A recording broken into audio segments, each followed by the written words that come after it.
I'm Jennifer Swanson, the co-author of Lego Amazing Universe. This book is a cool mix of science and engineering, but with a twist.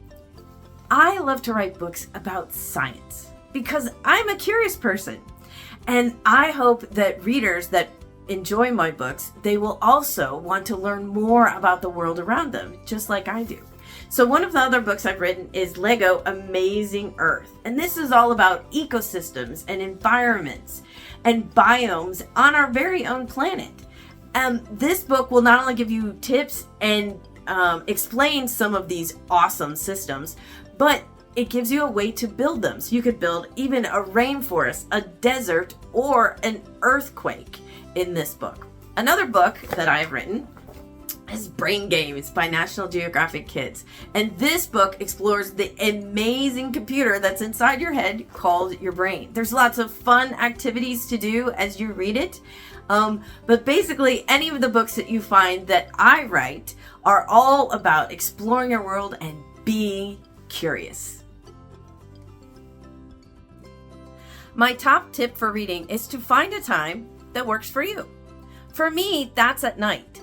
I don't know about you, but my days are full of things that I have to get done, places I have to go. So about 30 minutes before I go to bed, I look forward to this time every day because I sit down with a really good book. And as I read the pages, I'm drawn into the story and I start to relax. And that gets me ready to go to bed. And sometimes when I sleep, I even dream about the books that I've read. So I hope that you can find an awesome time to sit down and read too. My favorite place to read is somewhere comfy. I like to be in a big chair like this, or maybe I'm sitting on the bed with pillows all around me. I like to be comfortable when I read because when I read the words, I know that they're going to take me places and I'm going to be able to settle in and relax and enjoy what I'm reading.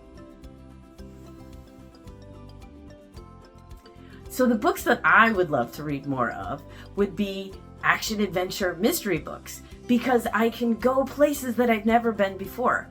But I also like reading fact books, and I read a lot of them for my research because I write nonfiction science books, but I love learning. And so I would like to find time to read more of both kinds, the fact learning books and also the action adventure mystery books. Mostly I just need to find more time to read. That would be amazing. One of the coolest books I read this year is Atlas Obscura, the explorer's guide to the world's most adventurous kid. That's me. I'm like an adventurous kid. So this book takes you on places all over the world that you can actually visit, like the sunken cities of Egypt and Snake Island in Brazil. How cool is that? Let's go!